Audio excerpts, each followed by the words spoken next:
Hello guys, how are you? And welcome back to my YouTube channel. And today I'm going to talk about why I'm moving away from Encore.ts.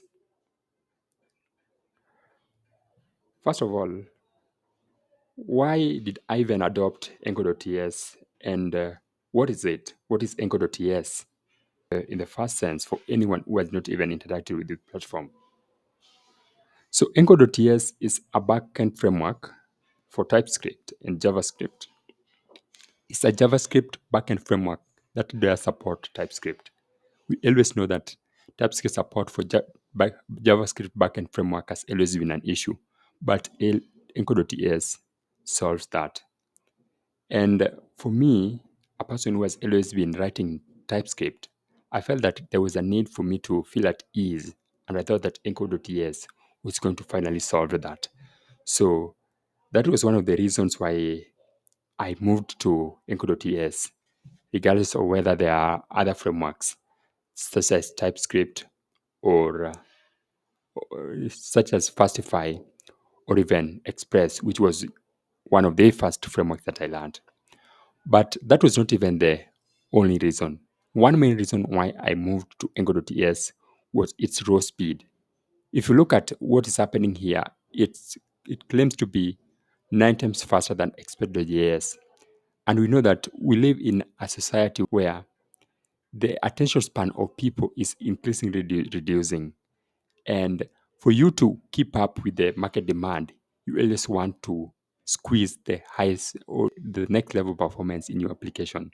And if Encore.ts promised me that by completely doing nothing and just learning the framework and working with it, then I'm going to just 9x the experience that I had with Express.js and even double, if not triple, the experience that I had with Fastify, then I was just ready to take it. I was ready to take it like it was just like for me, it was a free lunch.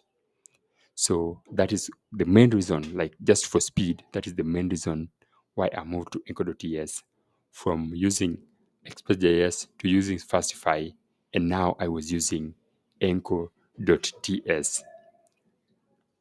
So it came I started just by learning the framework, really, just by reading the documentation, passing through Enco documentation, learning the ins and out, passing through tutorials, and just looking at what I can do until I got comfortable with the Enco.ts. And combining with my existing developer knowledge, it was not very difficult to transition from Fastify, from my background in Fastify and Express.js, to using Encore.ts. And really, there are some good sides of Encore.ts before I highlight the bad sides. Uh, Encore.ts somehow has this developer dashboard. One of them is the developer dashboard, where you can test your API endpoints. And after testing your API endpoints, they'll just be fine. And then you can just deploy one click deploy to their own platform, that is the Encore Cloud. So Encore.ts is highly integrated with the Encore Cloud.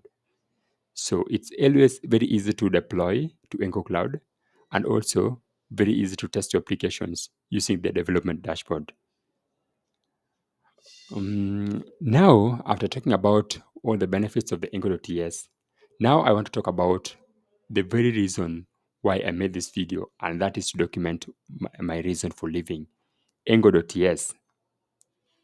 You know, the first thing that we always know about Encore.ts, and if you read the documentation and watch the video that is in their first page, is that Encore.ts is meant to cater for people who are building complex large-scale applications. And really, if you are building large-scale application, a claim like that can always be intriguing or something that you always like, because if that application is built from the get-go to be highly optimized for large-scale applications, then it's really something that is good. Like it makes you happy somehow, for lack of a better term. But then here's the catch: Based on my experience, Encore.ts, especially the developer experience and restarting of their server, is what I will describe as a pain in the ass. Really, it's so painful that I'll better describe it just using one of the applications that I'm building. And here it is. Here is the application that I've been building for some time now using Encore.ts. And as you can see, there is already a warning that the version of Encore runtime, this JS bundle, was built for version 1.46.22, which does not match the version of Encore runtime, which is version 1.46.21. And this may cause unexpected behavior in the application. And then they proceed to give you tips or ways in which you can make that error go away by running Encore version update and npm install Encore dev at latest. And I have tried this time and time again, and even manually, after failing, manually even doctored my package.json file. But the thing is, it simply doesn't work. The errors or the warning can't just go away. And that is really painful because it's just this warning is just polluting the visual pollution. Like it just simply make me go mad somehow. But that's not also the only problem that I have experienced with Encore.ts. The next problem is that this development server take almost entirety to start. And if you start the Encore application and try to start your development server, then it takes something like 5 minutes to get ready. And that is just insane. That just simply drives me mad. This is the backend framework that was built for the purposes of helping you iterate faster and manage complex application, and also supposedly provide better development experience. But this is simply the opposite of what I saw or what I experienced when developing with Encore.ts. And that really ran me mad. Because how can I simply wait 5 minutes every time I change a single file for the API endpoints to start? And if you try to test an API endpoint, then it simply doesn't work because that is how Angular.ts is made. I think this is not something that will be here for long. But for someone who is really serious in deploying the applications, then this can really be a really huge pain because each and every time you are wasting 5 minutes for the development server to start up or to update, and that is really not something that is really good for teams. So, and then the next thing that I realized with the Encore.ts was that it's really not very easy to customize it because they try to provide something called out of the box solution. And then they don't document alternative ways in which you can do that the same thing. So, for example, if you look at this service, there is CLI there. So, if you want to run the Encore applications, you can do Encore run, and you have to pray that it starts your application and start it in restart mode. And then there's also ways of doing hosting, but I'm interested in self-hosting. So in most cases that in self-hosting, sometimes you always want yourself to build your own Docker file and Docker application, Docker ignore, or something like that. But Encore.ts doesn't provide a documentation on how to do that. And because many things are opinionated, like Encore.ts makes most decisions for the developer. it is not very easy to understand or to see how to do most of the things. So, for example, how to start Encore application in production, that is something that is very difficult to know, except if you maybe read the code or go very deep. And most of us doesn't have that time.